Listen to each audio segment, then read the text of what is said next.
बस बस फोन बात।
गुड आफ्टरनून बच्चों।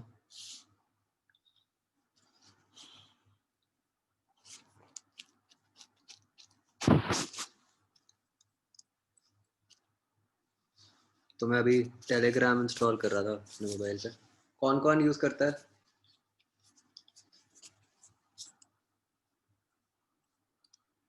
सारे?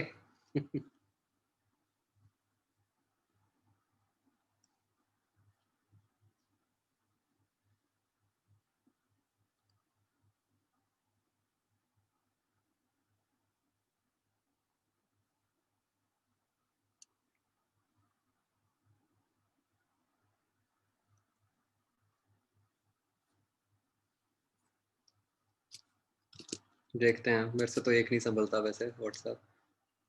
Let's see.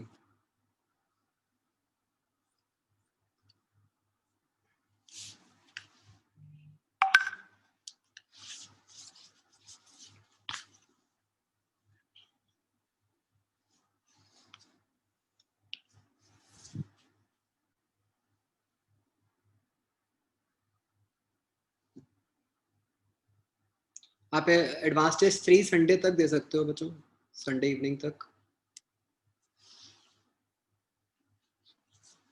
गोपाल, आप क्या कह रहे हो कि और फर्दर एक्सटेंड होना चाहिए? Is it?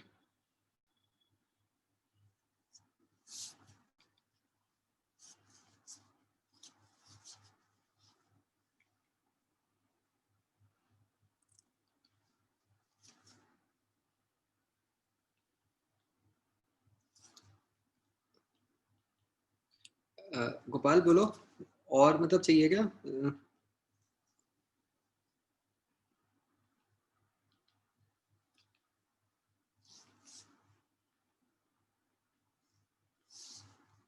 क्यों भाई?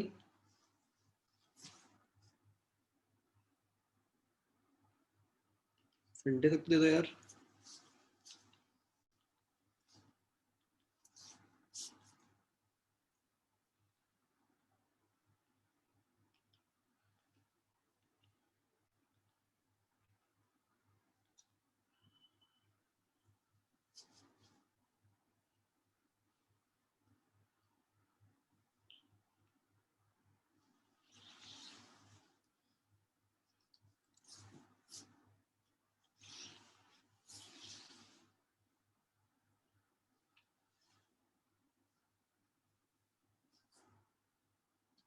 वो जो रिकॉर्डिंग्स है ना, उसका आपको क्या करना है,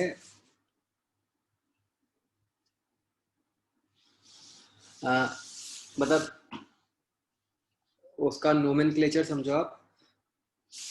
डेट तो वही है जो जिस डेट को लेक्चर होता है, और टाइम जो वहां पे लिखा आता है उससे 6.5 आवर्स सब्ट्रैक्ट कर दो, तो वो एग्जैक्टली आपकी क्लास का टाइम आ जाएगा। तो फिर आपको कुछ सर्च नहीं करना पड़ेगा, 1 सेकंड में मिल जाएगा।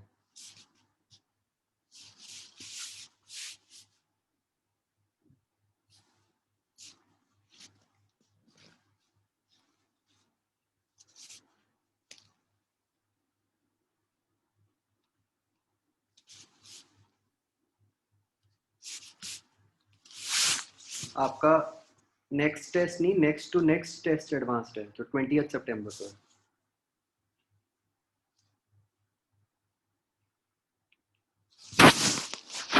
एडवांस टेस्ट 3 आज डल जाएगा।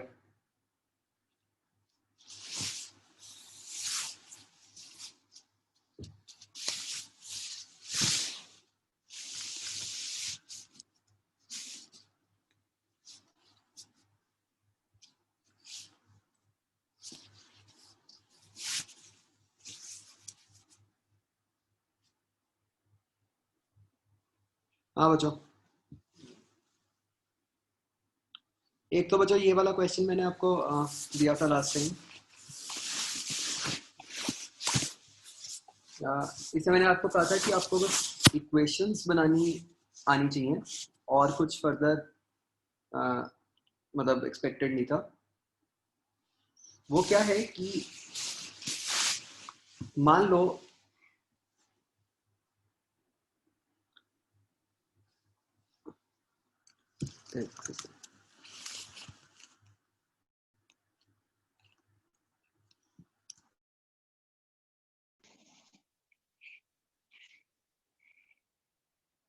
हाँ सागर, अब आ रही है डिस्टर्बेंस?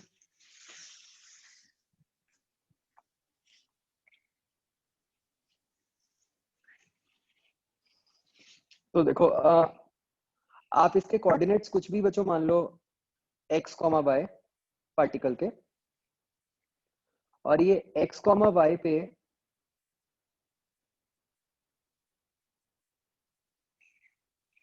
हम इसकी कुछ भी वेलोसिटी अज्यूम कर लेते हैं vx vy।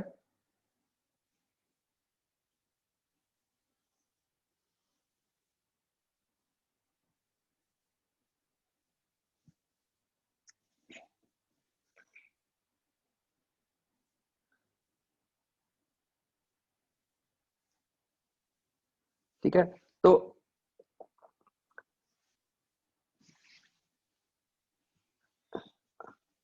अभी इसके ऊपर जो फोर्सेस लग रही होंगी वो फोर्सेस किस तरह से होंगी? मैग्नेटिक फील्ड के कारण अगर हम देखें तो जो वाई कंपोनेंट वाला वेलोसिटी है उसके कारण जो फोर्स हो गई वो किधर को हो गई?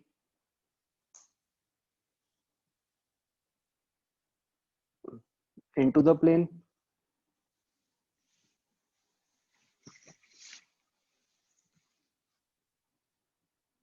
Q V Y B. और जो एक्स कंपोनेंट है उसके कारण तो जीरो ही होगी। और एक इलेक्ट्रिक फील्ड के कारण फोर्स आएगी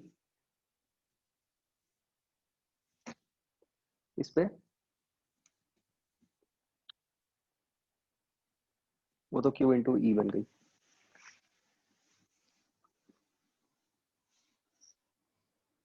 तो how you can write equations? तो Q into E is equal to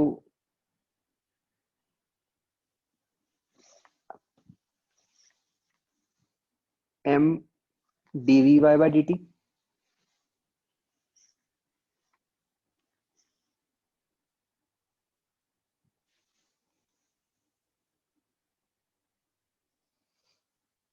ठीक है,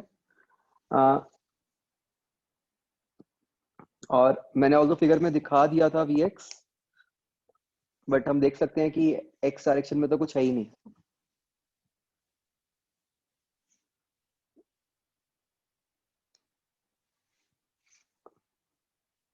और ये जो फोर्स है ये हम देख सकते हैं हमारे फिगर के हिसाब से माइनस जेड डायरेक्शन में है, तो minus Q V by B is equal to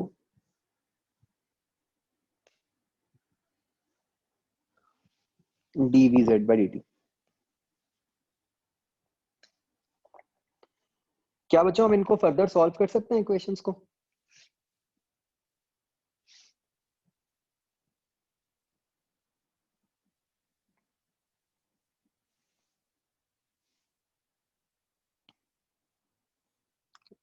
आप देखो ऊपर वाली जो इक्वेशन है इसको आप सीधा इंटीग्रेट कर सकते हो, कोई दिक्कत नहीं है।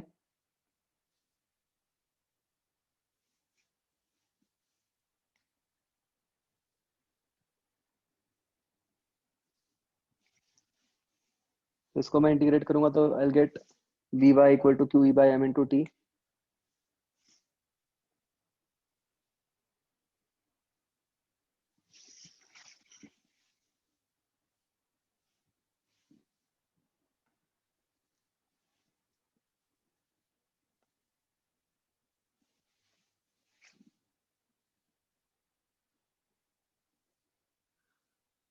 तो इसको नीचे सब्स्टिट्यूट कर दो,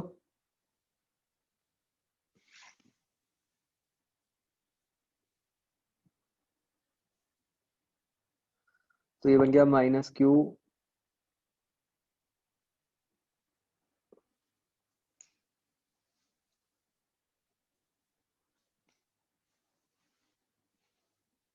एक यहाँ एम भी आएगा ऑफ कोर्स सेकेंड इक्वेशन में।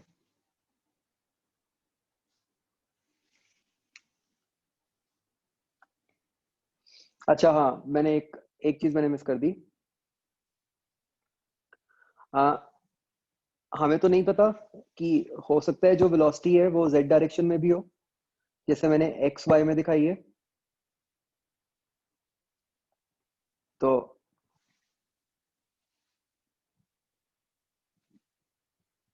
उसके लिए भी हमें लिखना तो पड़ेगा ही।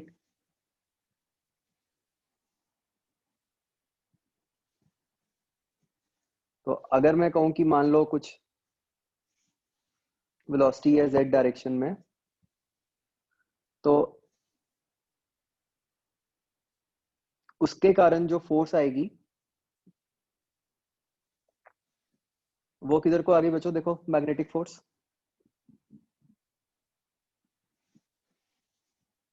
वो प्लस वाई में आ रही है।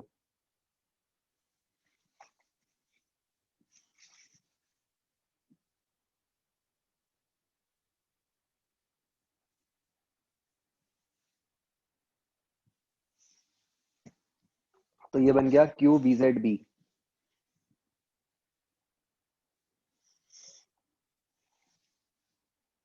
तो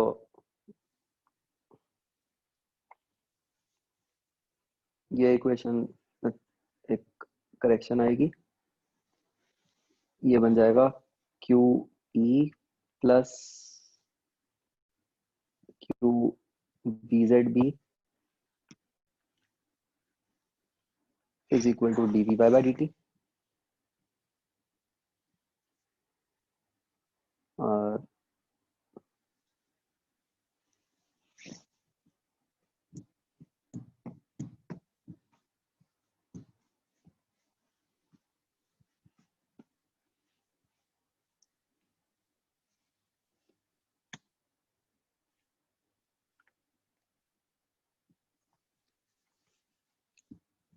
तो मैंने तो एक बार ही पहले अज्यूम कर लिया,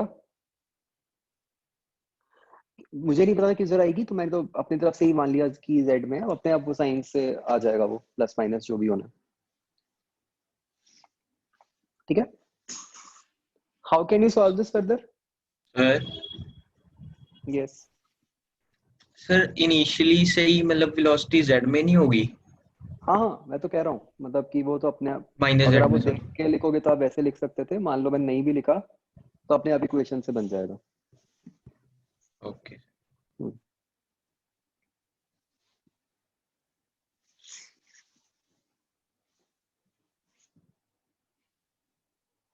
तो what we can do is, अगर हम सेकंड वाली इक्वेशन में y को पुट कर दें एज vy को पुट कर दें as dy by dt,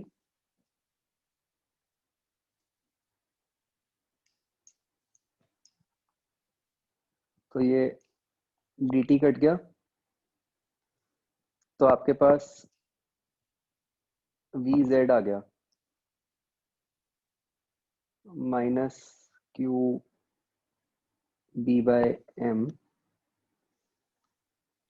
into y। ठीक है,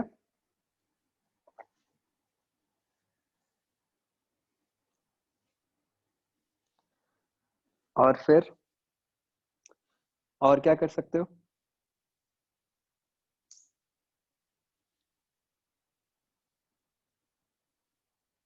अगर आप इसको ऊपर पुट करोगे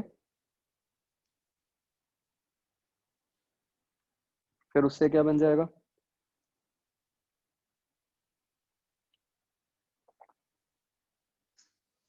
क्यू ई प्लस मतलब minus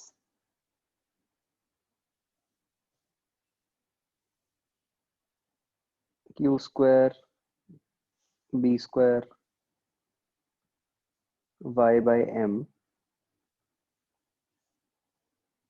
is equal to M D square Y by D T square,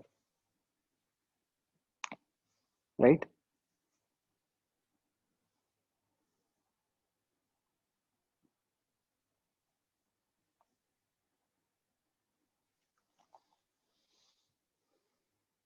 ऐसे लिखने की जगह मैंने जान के ऐसे लिखा था, मैं आपको समझाना चाह रहा था कि अगर मैं इसको इस तरह लिखता हूँ बच्चों, ये किस टाइप की इक्वेशन बन रही है,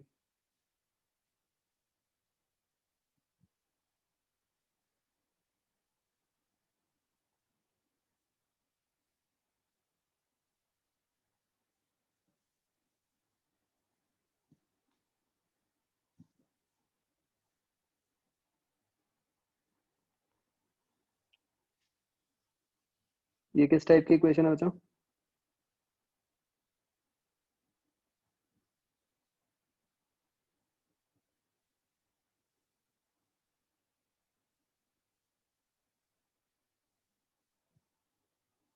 एस एच एम, तो इट्स मतलब वाई डायरेक्शन में वो एस एच एम कर रहा है।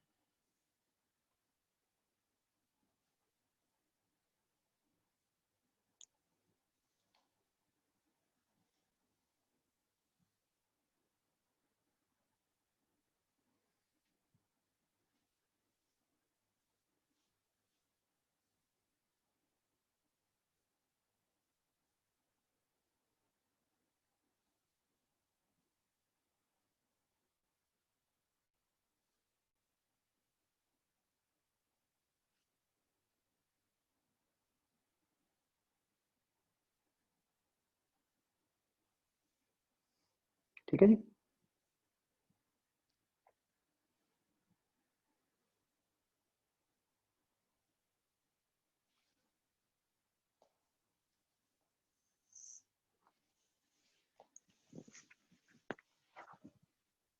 तो वैसे तो चाहो आप तो लिख भी सकते हो कि ये किस टाइप की इक्वेशन बनेगी,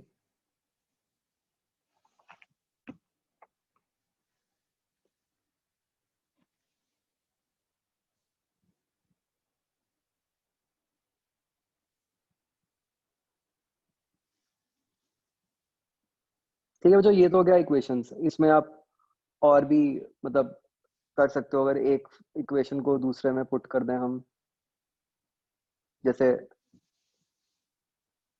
ये वन में अगर मैं इसको इस फॉर्म में लिख देता तो क्या बनता है, Q E minus Q square B square by M into by is equal to M V Y into D V by bye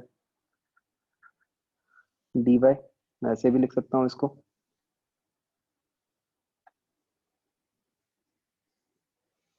ठीक है, तो इसको आप सॉल्व करके आप देख सकते हो, अगर आप इसको दूसरी साइड ले जाओगे तो you can find V Y as a function of Y, right. ये क्या बन गया देखो, half M V Y square is equal to Q E Y minus Q square.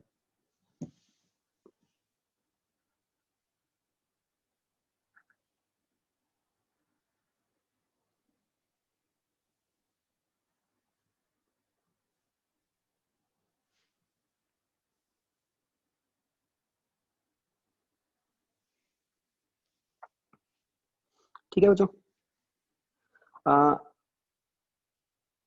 तो मुझे ये बताओ बच्चों, क्या आप ऊपर जो कुछ भी मैंने लिखा है या जैसे भी, क्या आप वाई मैक्स बता सकते हो?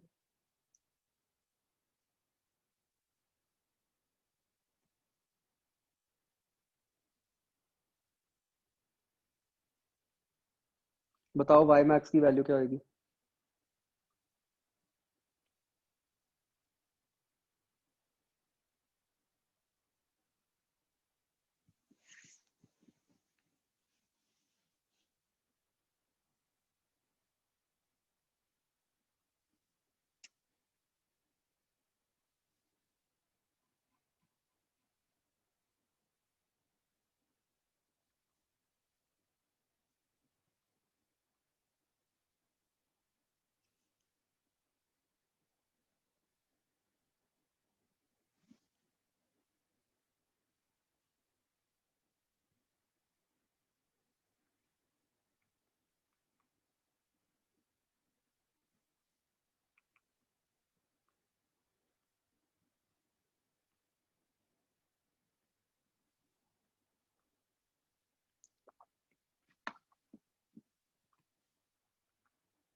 कैसे निकाला बच्चों ये वाई की maximum value?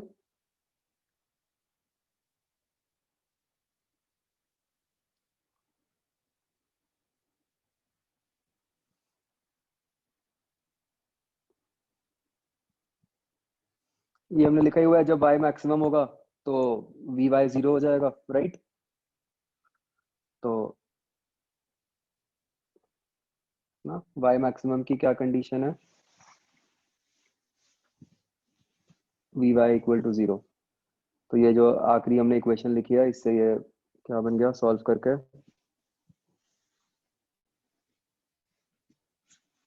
2 me over Q B square, है ना। तो एक्चुअली हमें ना इससे मतलब है कि आपको ऐसा कुछ देके वो इन तरह की वैल्यूज पूछ सकते हैं कि y की मैक्सिमम वैल्यू, ऐसे ही वी वाई की मैक्सिमम वैल्यू बच्चों क्या बनेगी?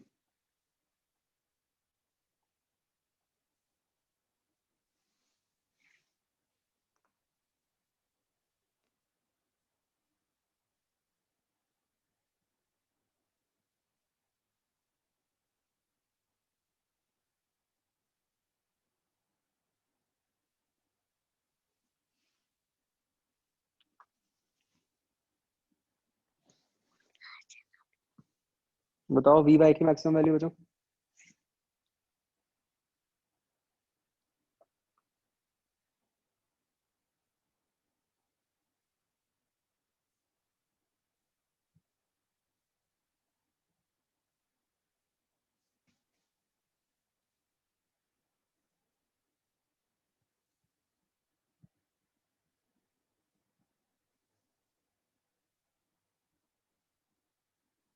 ई बाय बी आती है क्या?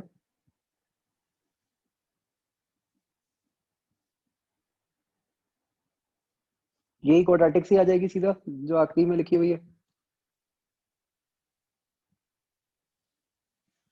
राइट?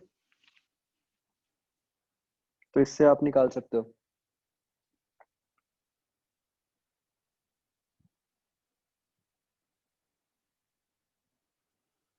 एक बचा, आप ये देखो, आपको ऐसा लगेगा कि ये जो ये वाली इक्वेशन है, ये पता नहीं कितने स्टेप्स करके क्या कुछ करके निकली है। ये सीधा वन लाइन में निकल सकती है इक्वेशन। कैसे बताओ?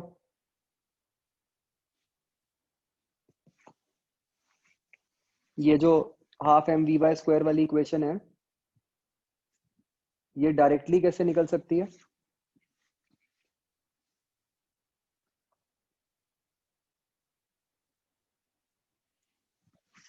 Work energy, right. तो आप सीधा इसके ऊपर वर्क एनर्जी लगा के बता सकते हो कि भाई किसी भी वाई कोऑर्डिनेट पे इलेक्ट्रिक फील्ड ने कितना वर्क किया होगा, ई इंटू वाई। तो वो ई इंटू वाई जो वर्क है, वो कहाँ पे गया? काइनेटिक एनर्जी में। तो half M V Y square plus half M V Z square.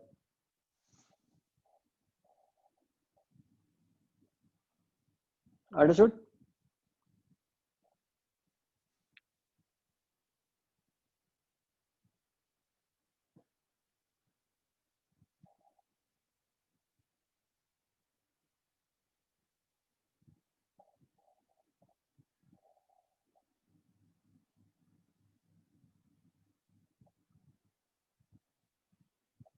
हाँ बच्चों, चलो अब इस पे आ जाओ, एक्सरसाइज 3 पे। कहाँ तक कर ली थी हमने डिस्कस पहले?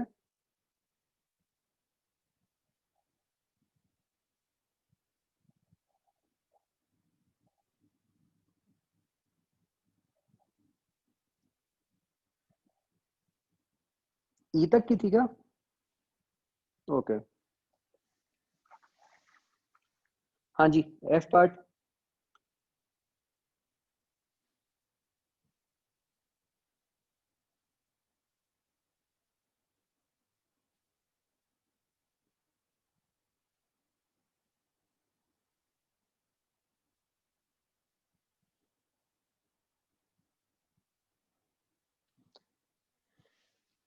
इसका जो थर्ड क्वेश्चन है, वो वैसे तो आपने इस तरह से करना है कि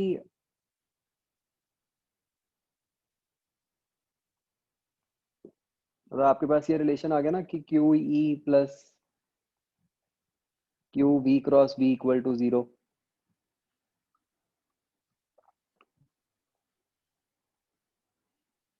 ठीक है, तो ये प्रेजेंटली तो आपको हिट एंड ट्रायल से ही करना पड़ेगा। आगे जाके आप वेक्टर्स में सीखोगे कि कैसे इसको सॉल्व कर सकते हो।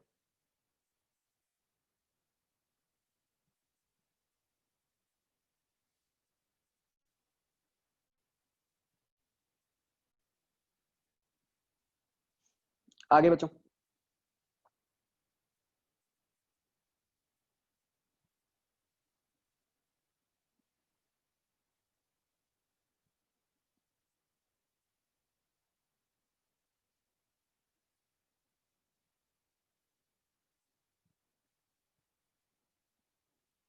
हिट एंड ट्रायल से ये वैल्यूज मतलब v की वैल्यूज पुट करके देख लो कि किस केस में ये पूरा जो सम है वो 0 बन रहा है।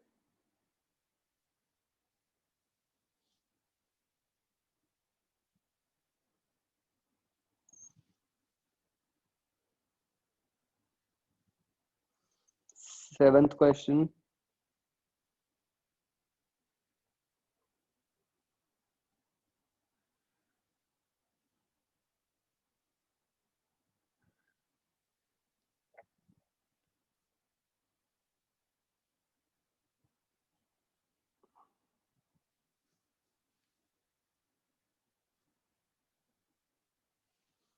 वेलोसिटी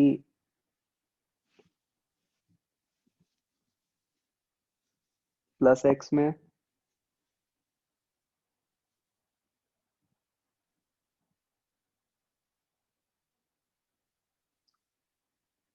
इलेक्ट्रिक फील्ड जो है वो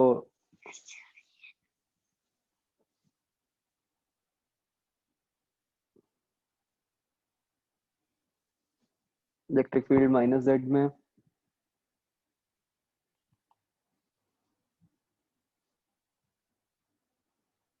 मैग्नेटिक फील्ड वाई में।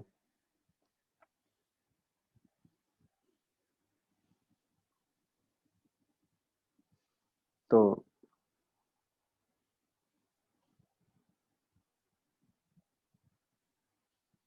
पार्टिकल ने रीजन एंटर किया,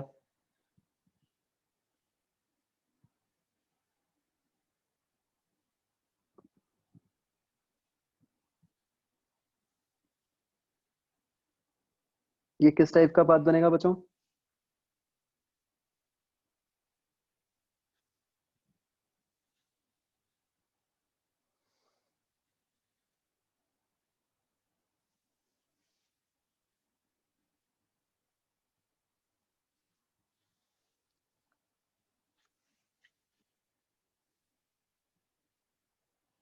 बोलो भाई,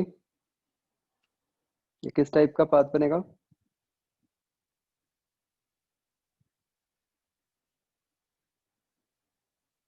या सीधा इक्वेशंस लिखी हैं बच्चों?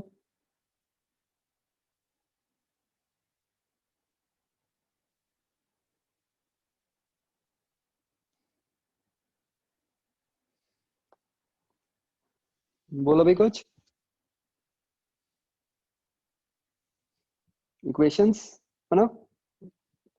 वही करना पड़ेगा कि एक्स वाई जेड में इक्वेशंस लिख दो।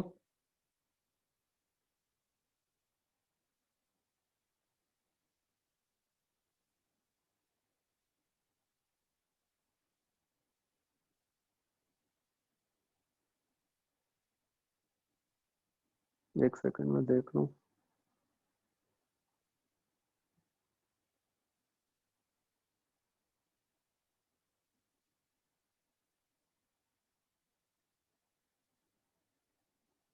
कहीं ऐसा तो नहीं हो रहा कि ये बैलेंस हो रही हैं वैल्यूज?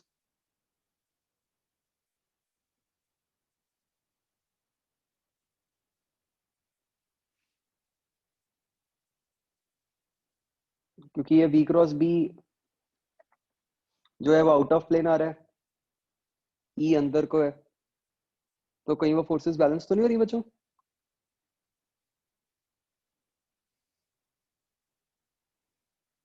ये फोर्सेस बैलेंस हो जाएंगी आई थिंक। अगर ये फोर्सेस बैलेंस हो जाती हैं तो फिर तो बस वो सीधा ही स्ट्रेट लाइन में मूव करता रहेगा, और उससे आंसर आ जाएगा।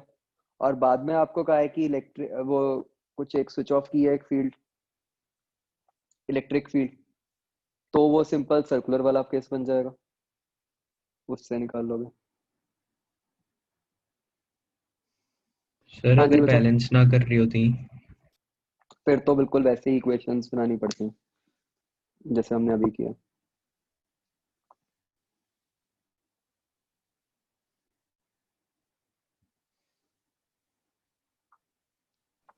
हाँ बच्चों, जी पैट।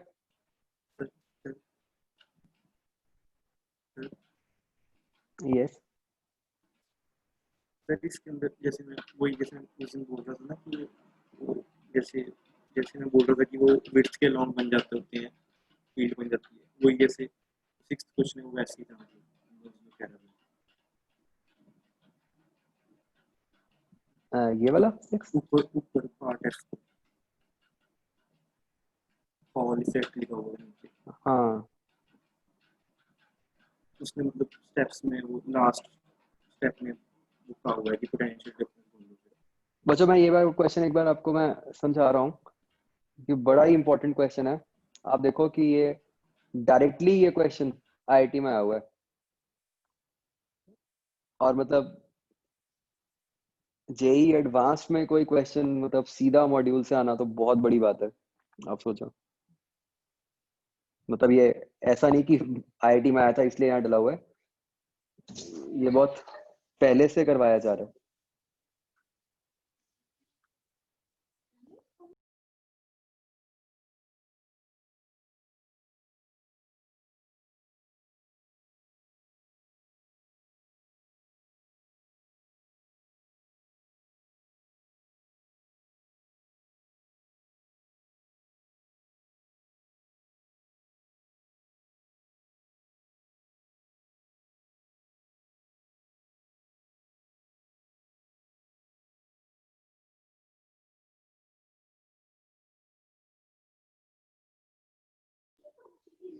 तो इसमें क्या फिनोमेना है, देखो आप कि यस, यहाँ पे ये जो है ये थिक कंडक्टर है,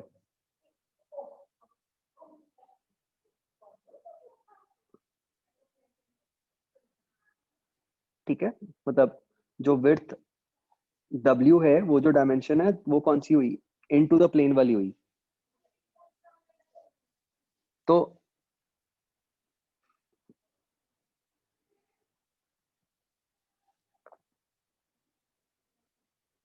इस केस में क्या होगा कि जैसे जो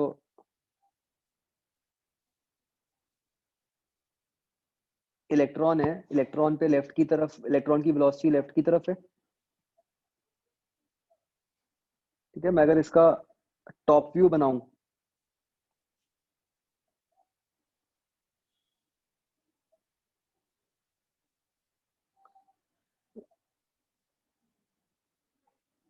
ये नहीं मेंशन्ड हमें, let's call this as L, और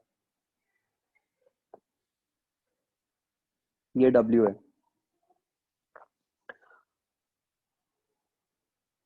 बताओ इलेक्ट्रॉन पे किस तरफ को फोर्स लग रही है?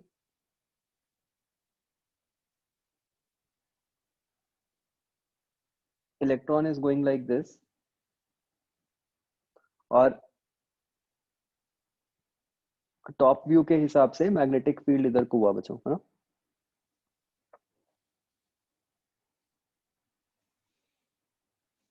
तो V क्रॉस B जो है, हम देख सकते हैं इस फिगर के हिसाब से आउट ऑफ प्लेन आ रहा है, विच मीन्स कि जो गिवन फिगर है उसके हिसाब से क्या हो गया कि इलेक्ट्रॉन्स ऊपर वाली सरफेस पे आएंगे और पॉजिटिव चार्ज नीचे वाली सरफेस पे आएगा।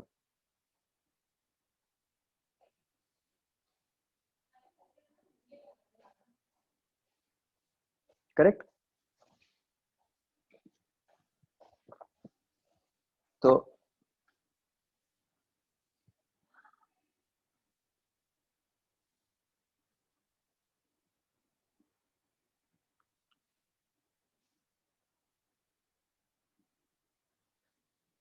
नहीं, बी इंटू द प्लेन है, बट ये जो फिगर बनेगा इसके हिसाब से तो बी ऊपर को बनेगा ना, मैंने टॉप व्यू बनाया।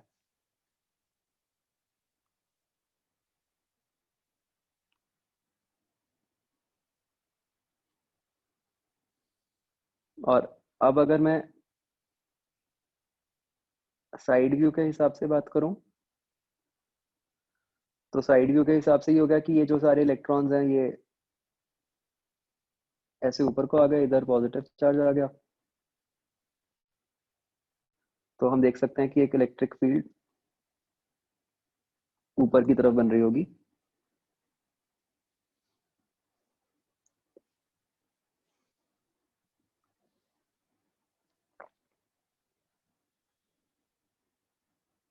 तो मतलब जो इलेक्ट्रॉन पे फोर्स लगेगी वो नीचे को लगेगी, है ना, Q E.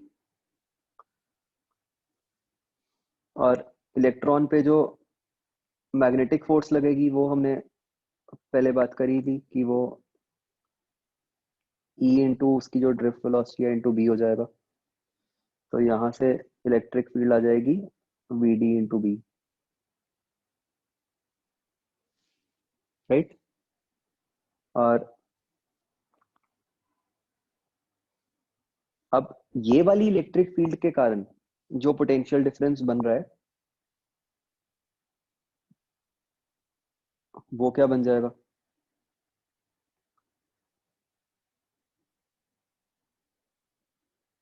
E into D. तो ये B into V D into D बन गया, राइट। क्या डाउट था गोपाल? नहीं सर, इसमें कोई डाउट नहीं था, मैं सिर्फ बता रहा था अभी, ये वही क्वेश्चन। अच्छा चलो, खैर ये अच्छा क्वेश्चन है, राइट, मैंने इसे बता दिया।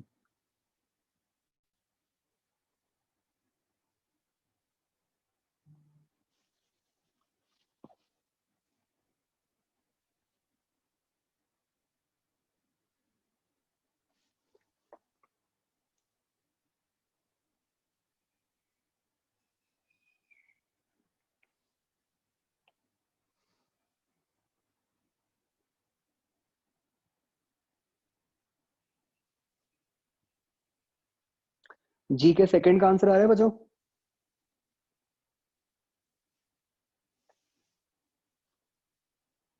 आ रहा है। जी के थर्ड में आपको क्या करना है, वो जो कंडक्टर है उस पे आप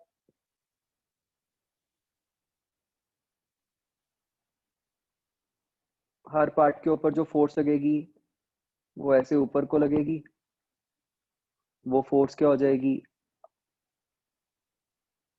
आई बी डी एक्स, उसको इंटीग्रेट कर दोगे, बी आपको गिवन है mu not I bye 2 pi x हो जाएगा। तो इससे तो फोर्स निकल आएगी। अब ये जो लिखा हुआ है पॉइंट ऑफ एप्लीकेशन, ये कैसे निकालते हैं बच्चों? ये निकलता है टॉर्क से।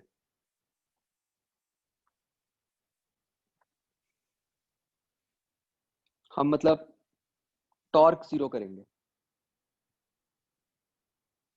इन अदर वर्ड्स मतलब आप ये निकाल लोगे कि ये जो फोर्स लग रही है इसके कारण जो टॉर्क आएगी, मतलब बेसिकली पॉइंट ऑफ एप्लीकेशन कैसे निकलेगा, ये मान लो कंडक्टर है, आप इस एंड से मान लो डिस्टेंस डी पे मान रहे हो point of application net force का, तो जो टॉर्क है जो कि आप वैसे तो इंटीग्रेट करके निकालोगे ऊपर वाले एक्सप्रेशन को ही, फोर्स को डिस्टेंस से मल्टीप्लाई करके, that should be equal to F into D. मतलब बेसिकली क्या मीनिंग क्या है इसका कि किस पॉइंट पे फोर्स लगाएं ताकि उसका एग्जैक्टली वही इफेक्ट बने जो मैग्नेटिक फील्ड के कारण फोर्स का बन रहा है, मैग्नीट्यूड वाइज भी और मतलब फोर्स वाइज भी एंड टॉर्क वाइज भी।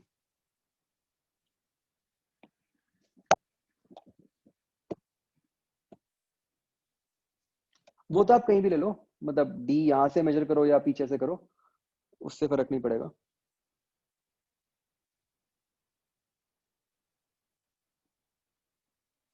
आगे बच्चों, सर जहां से x शुरू कर रहे हैं वहीं से d भी मतलब शुरू नहीं करना पड़ेगा? मतलब फाइनली तो पोजीशन तो वही बनेगी रॉड के हिसाब से, जैसे मर्जी मेजर कर लो।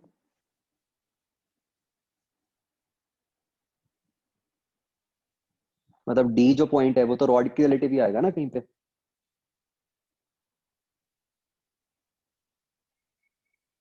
मतलब आप वो तो एक्स कहीं से भी ले सकते थे, आप इंटीग्रेशन तो जैसे मर्जी कर सकते हो ना, चाहे आप इधर से लेके करो या चाहे पीछे से लेके करो।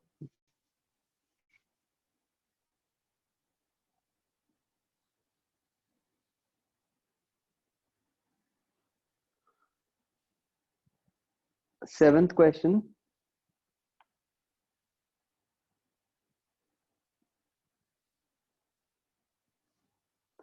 To parallel plastic rails separation D, इसके ऊपर स्ट्रेट वायर रख दी, कोफिशिएंट ऑफ फ्रिक्शन दे दिया, wire carries a current I, what minimum magnetic field should exist in space in order to slide the wire on the rails। तो इसका बच्चों अगर हम मतलब यहां से व्यू बनाएं नीचे से,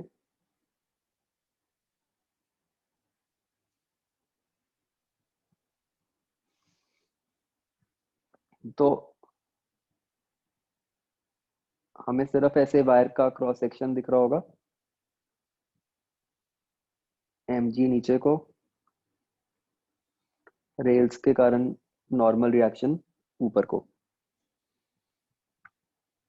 current is going into the plane,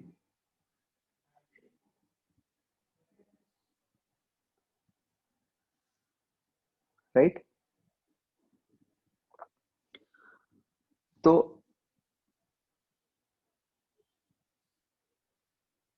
अब देखो हमें मैग्नेटिक फील्ड की कोई डायरेक्शन नहीं दी हुई, ये ध्यान रखो।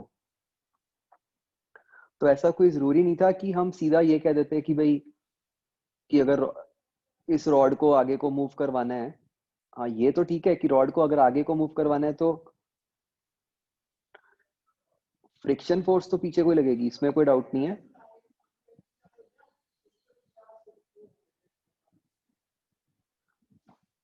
बट स्टिल मैग्नेटिक फील्ड तो अभी भी हमें नहीं पता चला ना कि किधर को, मतलब हम ये नहीं कह सकते थे सीधा कि जो मैग्नेटिक फील्ड के कारण फोर्स है वो राइट को ही लगेगी। ये समझ आ रही है बात?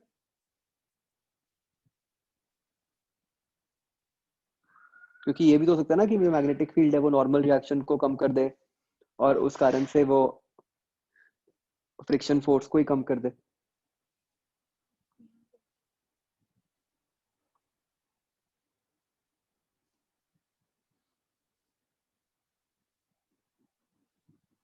राइट?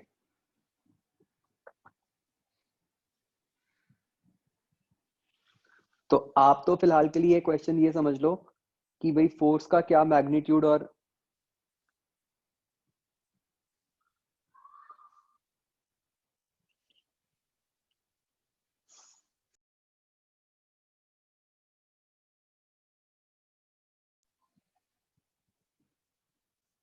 तो आप तो अब ये सोच लो, देखो फोर्स का जो मैग्नीट्यूड है वो तो कांस्टेंट है, इज इट?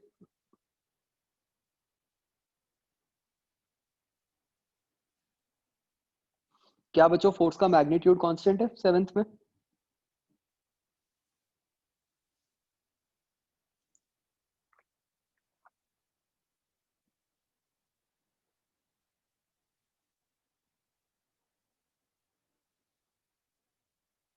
मतलब जो मैग्नेटिक फोर्स आएगी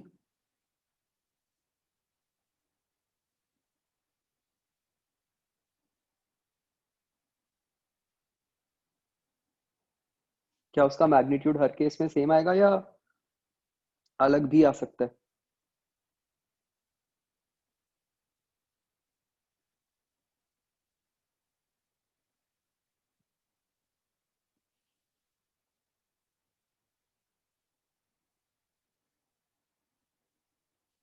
अच्छा चलो ऐसे मत सोचो, लीव इट, जो मैंने बोला उसको छोड़ दो अभी। आ, ये सिचुएशन है, ठीक है? ऑब्वियसली हमें कुछ ऐसा चाहिए कि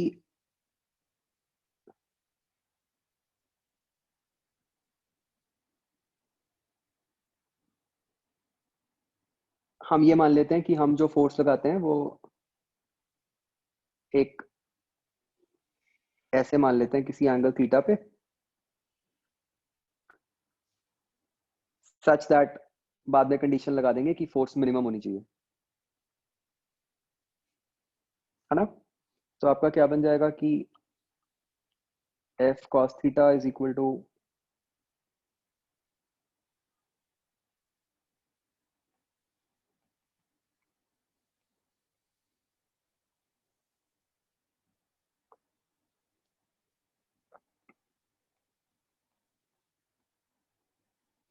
ये इस तरह बन जाएगा।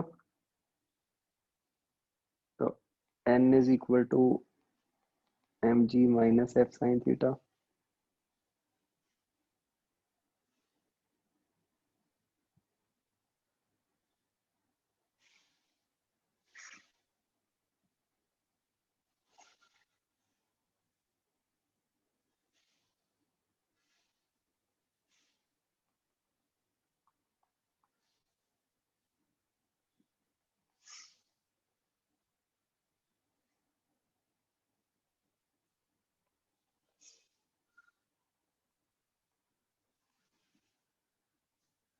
हाँ, अगर आपको वो याद हो रिजल्ट बाई चांस ये कब आता है, जब tan theta equal to mu हो, और अगर वो नहीं याद तो कोई दिक्कत नहीं है।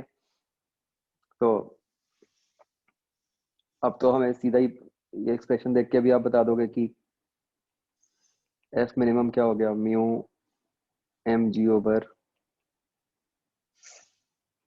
1 प्लस म्यू स्क्वायर का रूट, करेक्ट? तो अब जो ये फोर्स होनी लगनी चाहिए, हमें एंगल का आइडिया लग गया है ब्रॉडली। खैर हमें क्वेश्चन में एंगल तो पूछा नहीं है, तो मतलब मैग्नेटिक फील्ड किधर को होनी चाहिए अप्रोक्सीमेटली फॉर दिस सिचुएशन?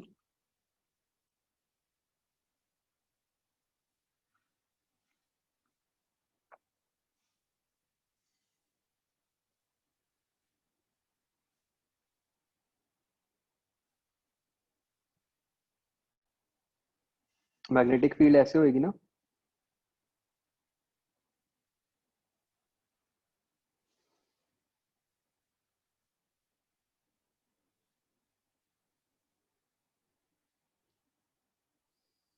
तो इस एक्सप्रेशन को आप किससे इक्वेट कर दोगे? With IBL. आप देख सकते हो कि मैग्नेटिक फील्ड जो है वो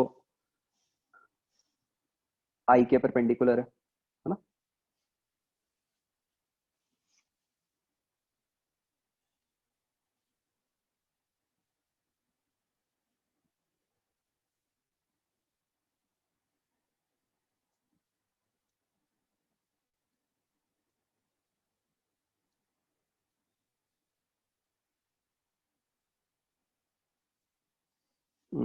एक फोर्थ क्वेश्चन देख लो बच्चों।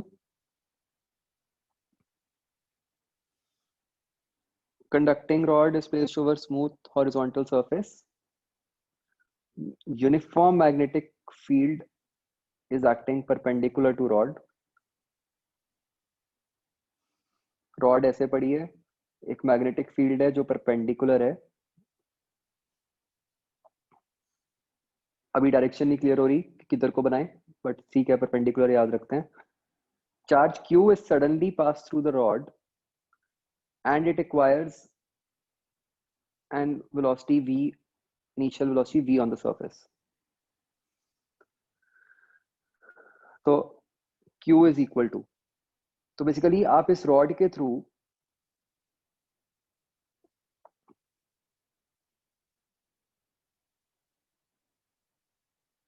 ऐसे एक चार्ज Q फ्लो करवा रहे हो, जिस कारण से हम कह रहे हैं कि रॉड को फाइनली एक वेलोसिटी v मिल गई टुवर्ड्स राइट। तो अगर चार्ज वो रॉड के थ्रू मूव कर रहा होगा तो चार्ज की वेलोसिटी तो ऊपर को ही होगी। तो बताओ मैग्नेटिक फील्ड किधर को होनी चाहिए सच दैट उस पर फोर्स राइट को आ जाए? फोर्स राइट को आएगी तभी रॉड राइट को जाएगी, इजंट इट?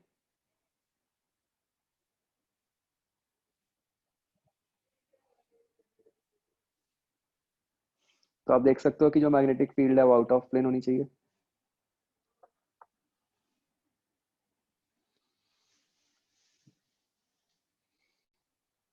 ठीक है,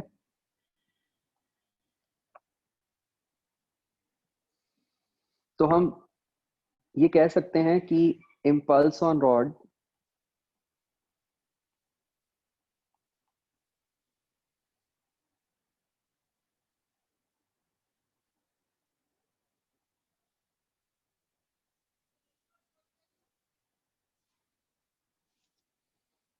क्या हो गया?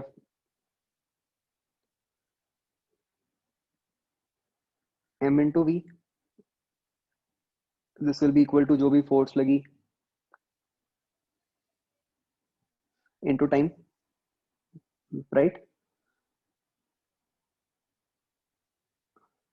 अब बच्चों मान लो चार्ज की वेलोसिटी कुछ भी u है, तो वो फोर्स हुई क्या?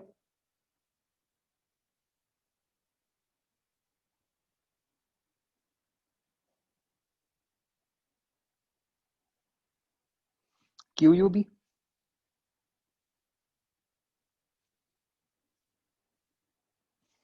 अब बस ये फोर्स है और टाइम के एल बाई यू, बस ये सब्स्टिट्यूट कर दो, इससे निकल आएगा।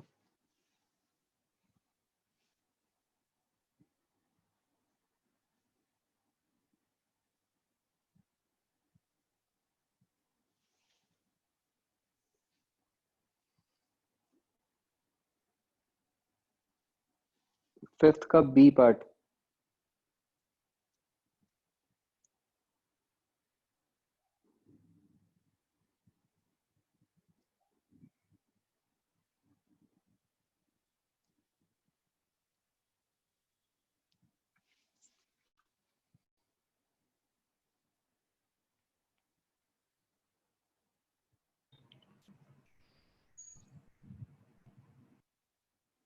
फोर्स जो है मतलब वो रेडियल वेक्टर के अलोंग लग रही है।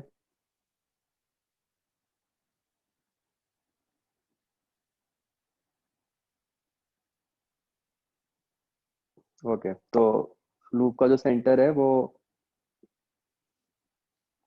जेड एक्सिस पे है।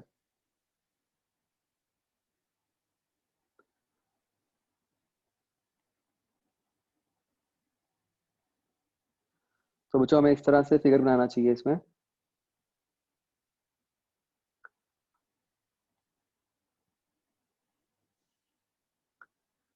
कि ये ऐसे लूप पर है, करंट कैरी कर रहा है, ये सेंटर हो नीचे, और ये हो गया रेडियल वेक्टर। तो जो मैग्नेटिक फील्ड है वो इस तरह से है। ठीक है, उसका मैग्नीट्यूड तो कांस्टेंट है बट डायरेक्शन ऐसे आएगी।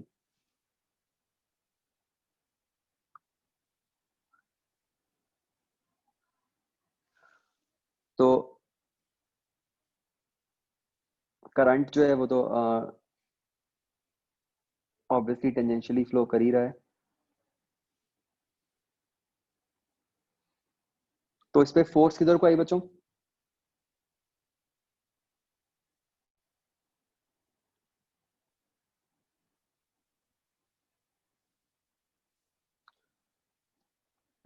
फोर्स इस तरह आ जाएगी।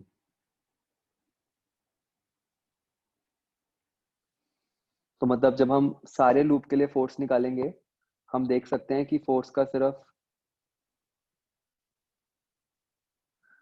वर्टिकल वाला कंपोनेंट सरवाइव करेगा।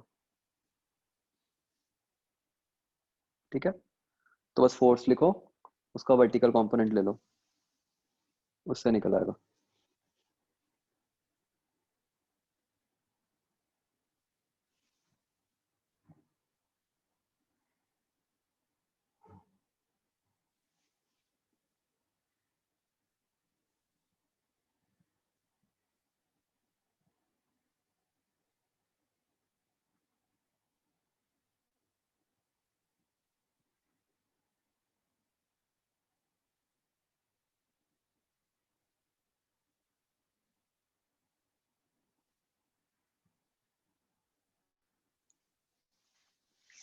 सिक्स्थ क्वेश्चन में भी इंटीग्रेट करना पड़ेगा।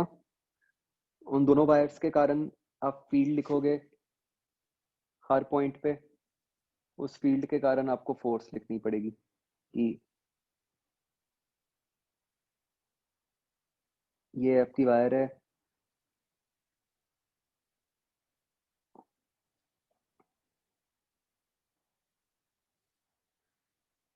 अगर आप ऐसे कोई भी डिस्टेंस एक्स लेते हो तो इस डिस्टेंस एक्स पे आप दोनों वायर्स के कारण फील्ड लिखोगे पहले।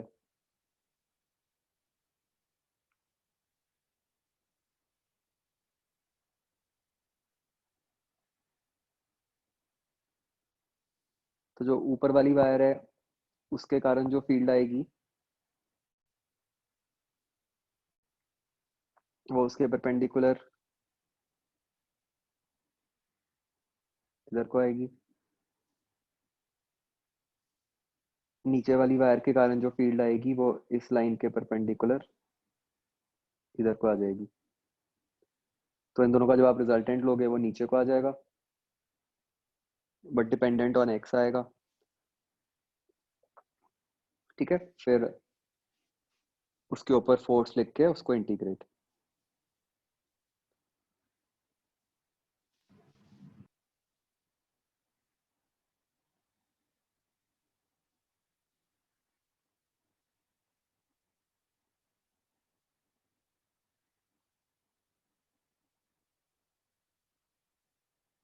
ये बच्चों ये ना एट्थ में थोड़ा गलत लिखा हुआ है लैंग्वेज।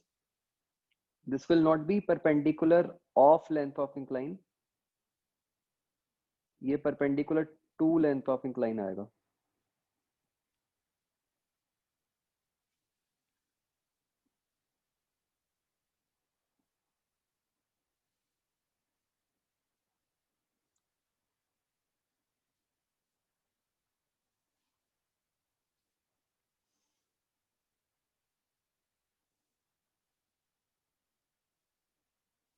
तो मतलब 8th क्वेश्चन में जो सिचुएशन है वो इस तरह से है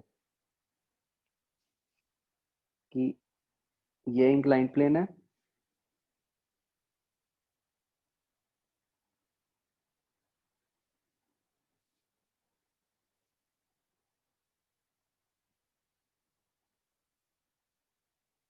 हमें वायर इस तरह से दिख रही है, वो वायर इनटू द प्लेन है,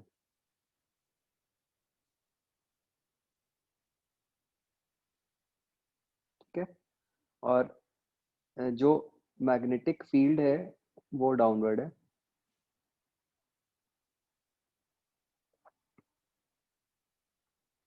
आपको वायर का मास और लेंथ दी हुई है, करंट दिया हुआ है, ये एंगल थीटा मान लेते हैं।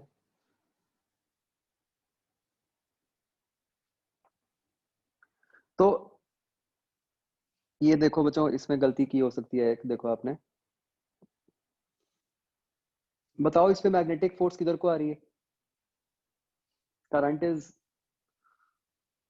मतलब करंट ऐसे स्पेसिफाइड नहीं है, it can be into the plane और it can be out of plane.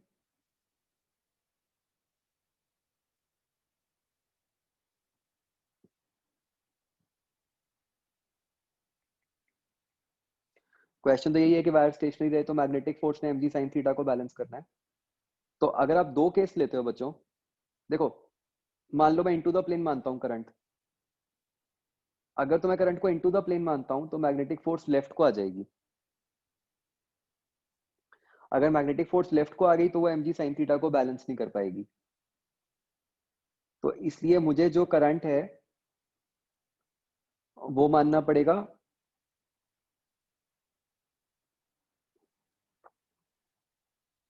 Out of plane. जब मैं करंट आउट ऑफ प्लेन मानता हूं तो आप देख सकते हो कि जो मैग्नेटिक फोर्स आएगी वो टुवर्ड्स राइट आ जाएगी, आईबीएल। तो आपने क्या करना है, आईबीएल के ऊपर वाले कंपोनेंट को mg sin थीटा से इक्वेट कर देना, cos थीटा कंपोनेंट को। तो इससे आ नहीं रहा क्या आंसर?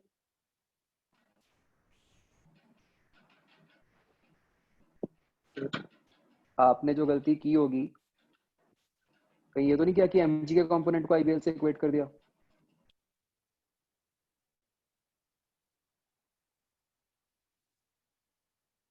हाँ बोलो गोपाल।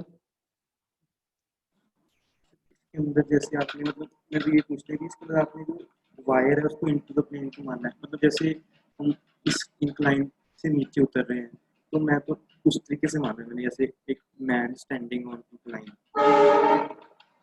नहीं, एक्चुअली ये लिखा है length of wire is perpendicular to length of incline. तो जैसे लेंथ मतलब ऑफ, अगर कोई बंदा खड़ा है इंक्लाइन के ऊपर, मतलब वैसे, मतलब उस एंगल पे इंक्लाइन के परपेंडिकुलर, वैसे नहीं है लेंथ वायर बड़ी, मतलब वैसे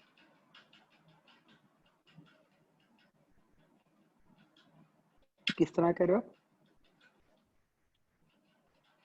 जैसे मतलब इंक्लाइन के ऊपर मतलब हम स्टैंड, पर्सन खड़ा है, हाँ। हाँ, तो वहां पे मतलब उस तरीके से ही वायर रखी हुई।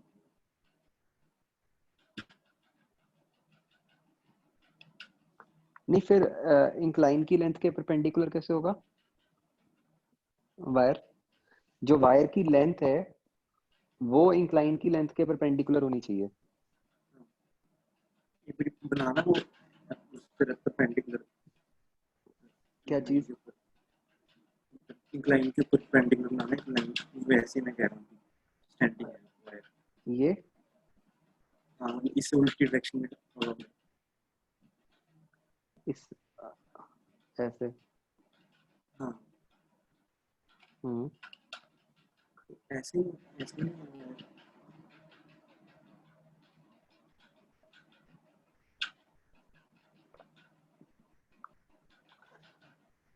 अच्छा, आप कह रहे हो कि इस तरह रख दें हम? हाँ, अच्छा, नहीं अच्छा, उन्होंने क्वेश्चन में ये लिखा हुआ ना कि वायर इज प्लेस्ड ऑन अच्छा, स्मूथ इंक्लाइन प्लेन, ठीक। इसलिए।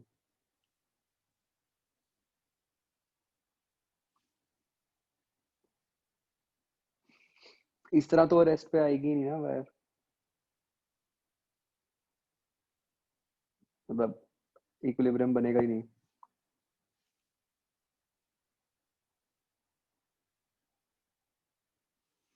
हाँ जी, आगे बचो।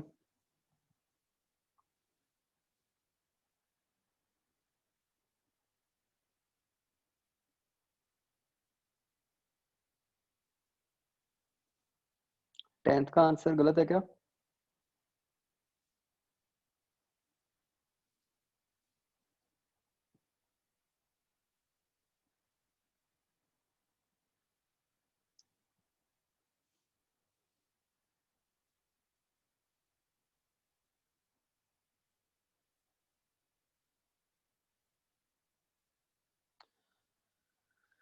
अच्छा, डी आएगा ना।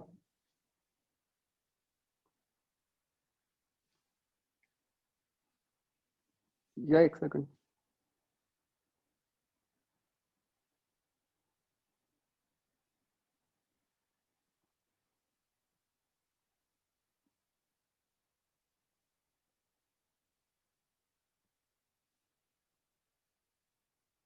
क्या दिया, क्या हुआ है?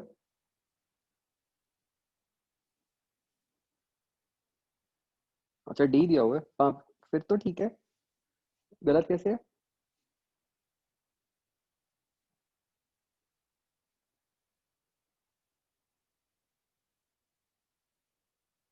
हॉरिजॉन्टल कंपोनेंट्स कैंसिल नहीं होंगे ना, क्योंकि बी यूनिफॉर्म तो है नहीं।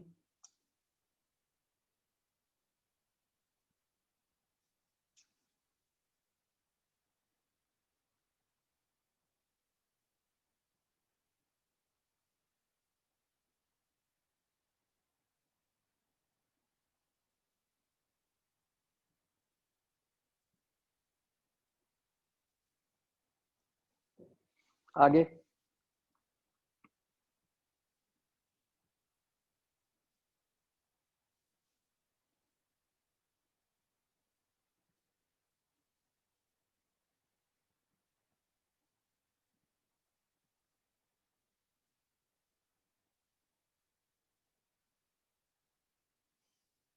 हाँ बच्चों, जी पार्ट।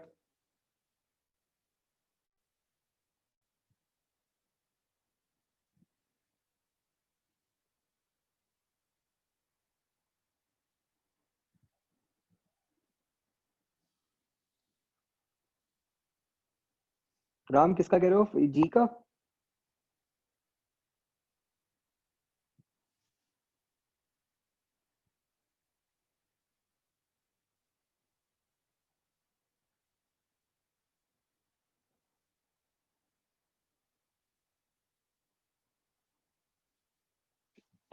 एच का मैकेनिकल वर्क वो।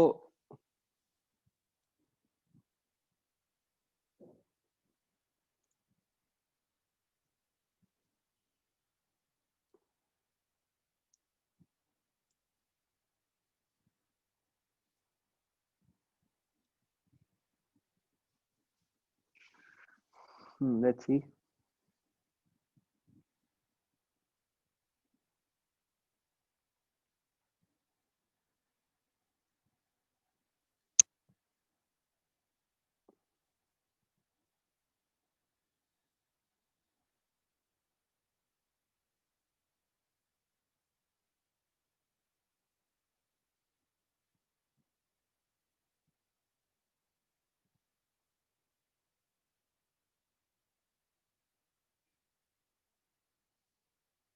ये सिचुएशन है।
तो इसमें क्या है कि जब आप इसको 180 डिग्री से टर्न कर दोगे तो क्या फर्क पड़ेगा कि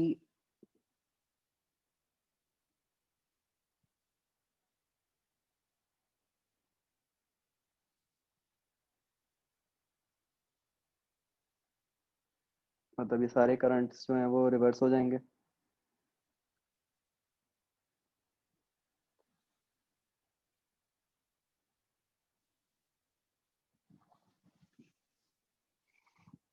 राइट।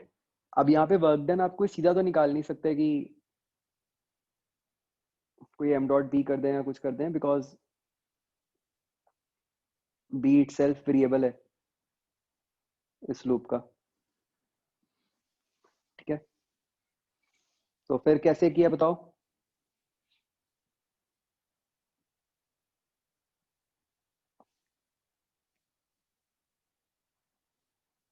किसको इंटीग्रेट किया?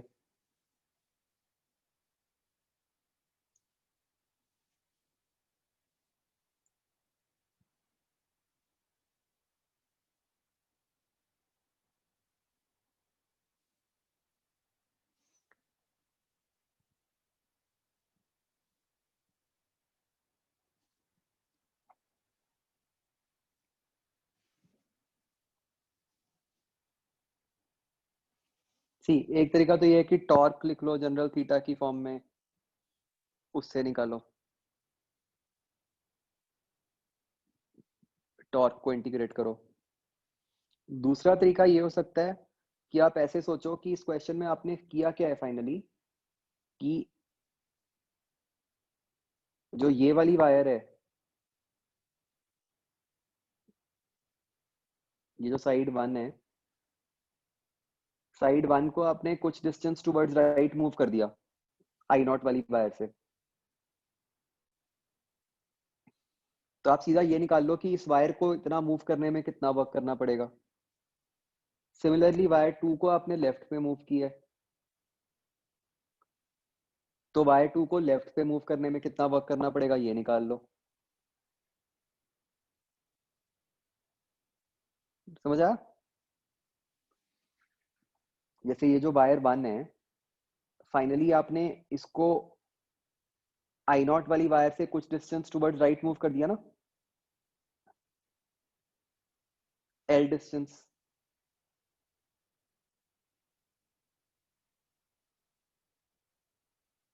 तो आप सीधा ये वर्क डन निकाल लो कि वायर वन एक करंट कैरिंग वायर है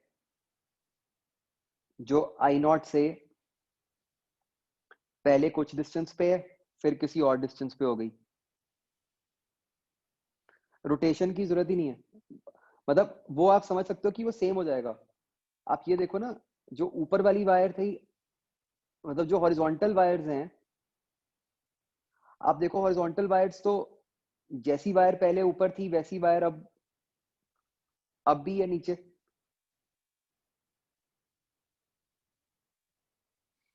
तो हॉरिजॉन्टल वायर्स तो जैसे पहले हैं बिल्कुल वैसे हैं, उनमें तो कोई फर्क ही नहीं पड़ा, उनके डिस्टेंस तो सेम ही है करंट कैरिंग वायर से, आई नॉट से। तो जो वर्क डन आएगा वो आपका ये वन और टू के कारण ही आएगा।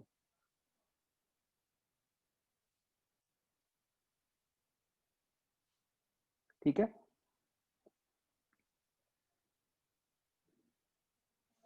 टॉर्क वाला तो कॉम्प्लेक्स लग रहा है मेरे को भी।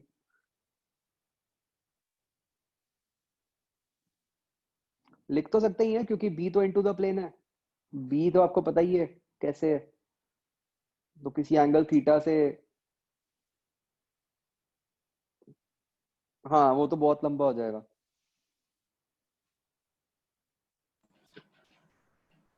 तो Let's ये तरीका consider समझ आया जो वायर्स को मूव करने वाला है।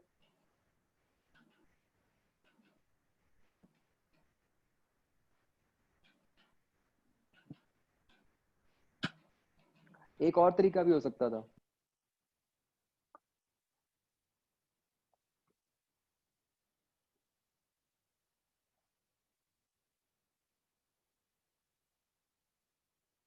हम्म हम्म, आप क्या करो,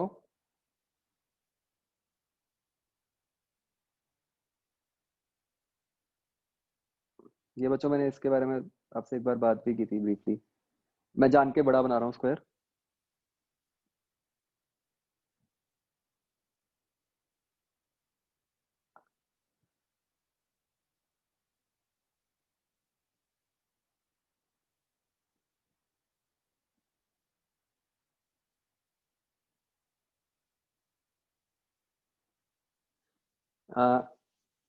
आप क्या करो, ये बड़ा लूप है,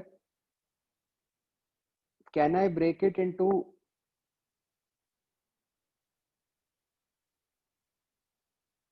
स्मॉल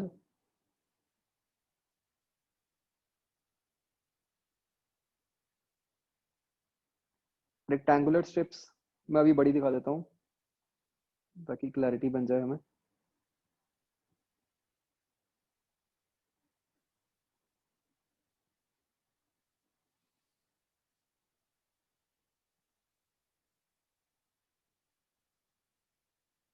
तो ये पहली स्ट्रिप, दूसरी स्ट्रिप में मैं इस तरह मान लूंगा करंट, तीसरी में फिर ऐसे छोटी छोटी रेक्टेंगुलर स्ट्रिप्स बन जाएंगी।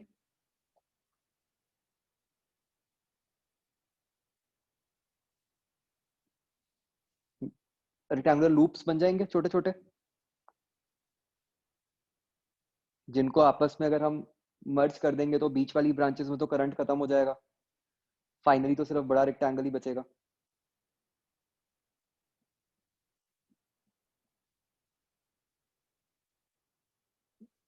बोलो भाई।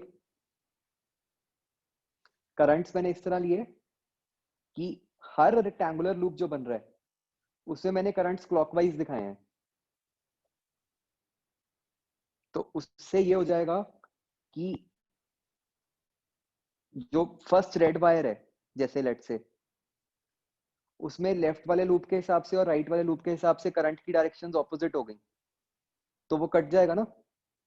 मतलब ऐसे सोचो, जैसे मैंने एक बार पहले नहीं बताया था वो एक मैग्नेटिक मोमेंट वाला कंसेप्ट, कि दो वायर्स रख दो carrying currents in opposite direction. वही चीज कि आप दो वायर्स रख दो हर जगह पे ऐसे करते करते, ठीक है। तो आपके बहुत सारे पतले पतले रेक्टेंगुलर लूप्स बन गए।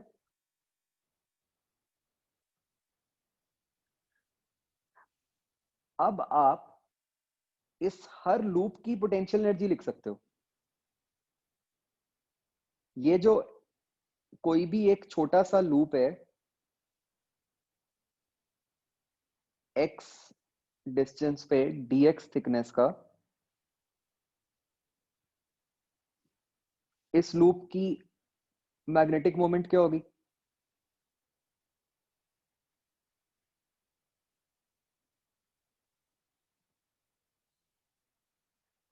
I into L D x. तो इस एक लूप की पोटेंशियल एनर्जी क्या होगी?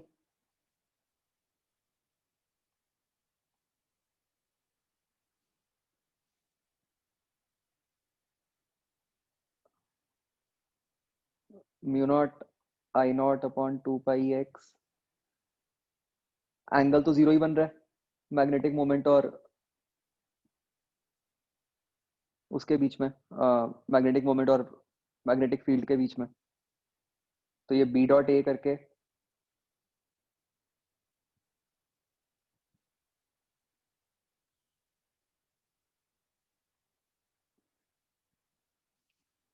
ये बन गया। अगर मैं इसको इंटीग्रेट कर दूंगा तो मेरे पास पूरे लूप की पोटेंशियल एनर्जी आ जाएगी।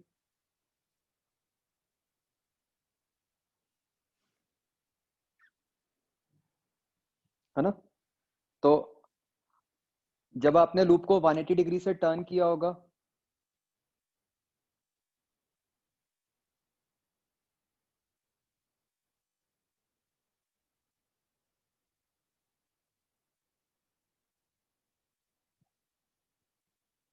तो क्या होगा? बस वो मैग्नीट्यूड तो सेम ही आएगा, सिर्फ साइन का फर्क आएगा। तो बस इस एक्सप्रेशन का डबल आ जाएगा वर्क डन।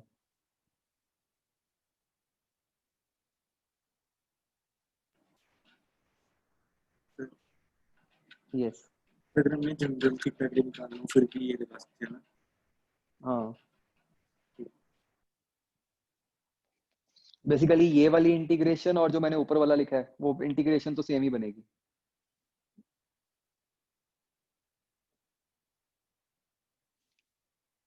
ये मैंने कैसे सोचा, मतलब ये माइंड में आ रहा था बार बार कि किसी ना किसी तरीके से तो लूप है तो मैग्नेटिक मोमेंट बन रही है, तो पोटेंशियल एनर्जी वाला कंसेप्ट तो लगना ही चाहिए। तो अब तो बस ये सोचना रह गया था कि पूरे लूप के ऊपर सीधा तो लगा नहीं पा रहे क्योंकि बी अलग अलग है, तो अब तो बस ये सोचना है कि हाँ किस तरह से लूप को छोटे लूप्स में ब्रेक कर पाए कि उस लूप के अक्रॉस बी को कांस्टेंट मान पाए हम, है ना। आगे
हाँ बच्चों,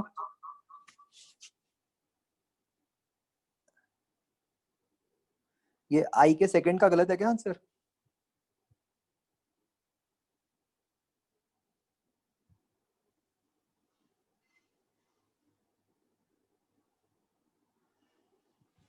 सही है।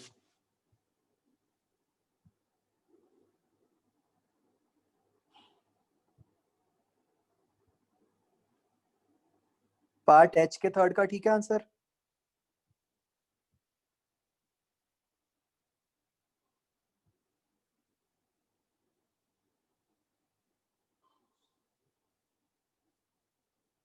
सही है ये भी।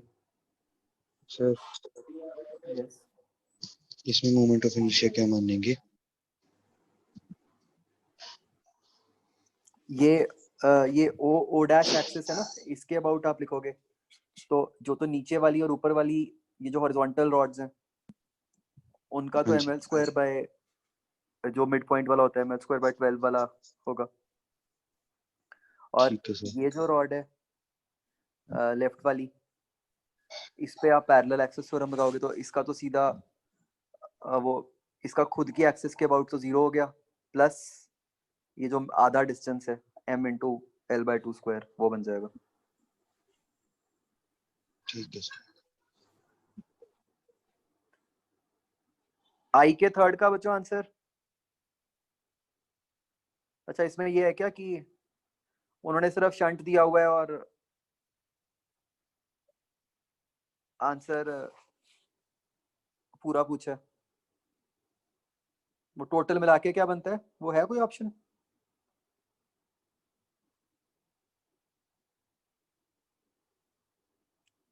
पूरी रेजिस्टेंस मिला के कोई ऑप्शन है बच्चों?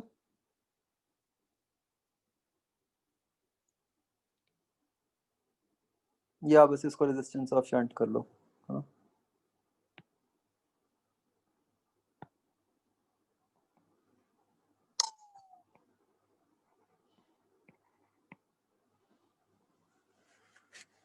आगे।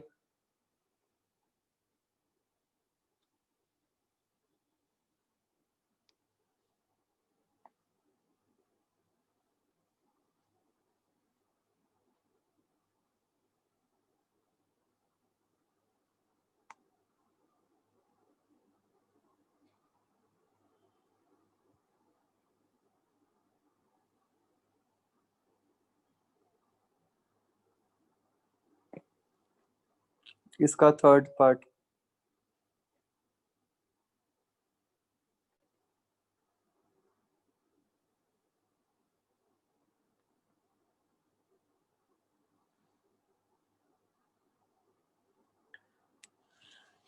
आई में बच्चों जो थर्ड पार्ट है ना, इसमें आपको क्या करना है, मतलब ये जो चार्ज क्यू है वो मतलब एक लिखा हुआ है कि एक इंस्टेंट में ही फ्लो कर रहा है, मतलब ये इंस्टेंटेनियस करंट है।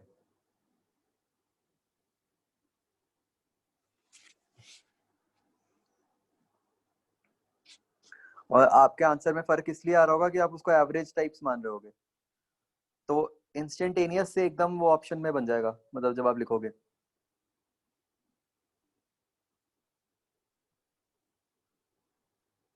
ठीक है जशन।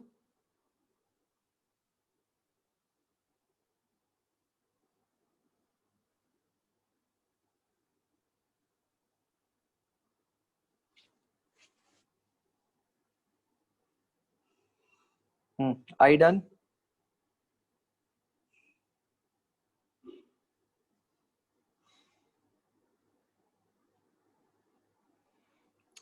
H2 में स्पर्श टॉर्क बैलेंस करो एक एच के अबाउट। सर जैसे सर्कुलर लूप दिया हुआ है और sir one edge of the loop, ये तो सर कोई मतलब बात नहीं बनी।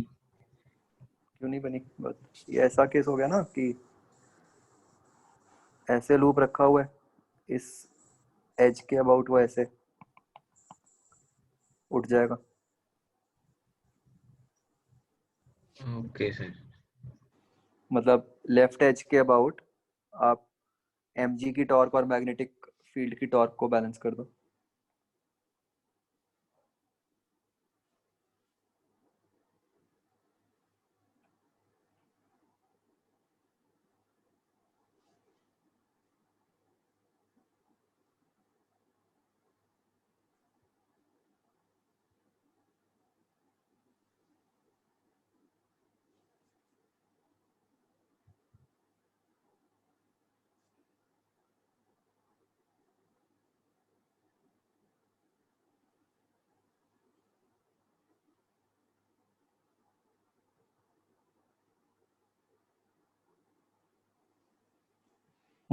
डन बच्चों, 3 है। और सर यस सर ये लूप वाला वो क्यूब क्यूब वाले जैसे ही था ना, जो 3 में भी था सर हमारे टॉर्क वाले पे, टॉर्क एंड इक्विलिब्रियम पार्ट वाले में। हाँ हाँ, वो तो आम ही हम करते थे ऐसे क्वेश्चंस। बस इसमें ये एक्स्ट्रा फर्क पड़ गया कि बस वो मैग्नेटिक फील्ड की टॉर्क है। यस सर और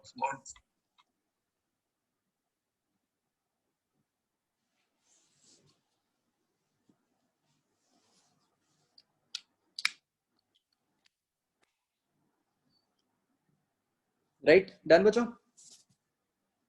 चलो 3B फिर नेक्स्ट टाइम करेंगे डिस्कस। ओके चलो, ओके बच्चों, बाय।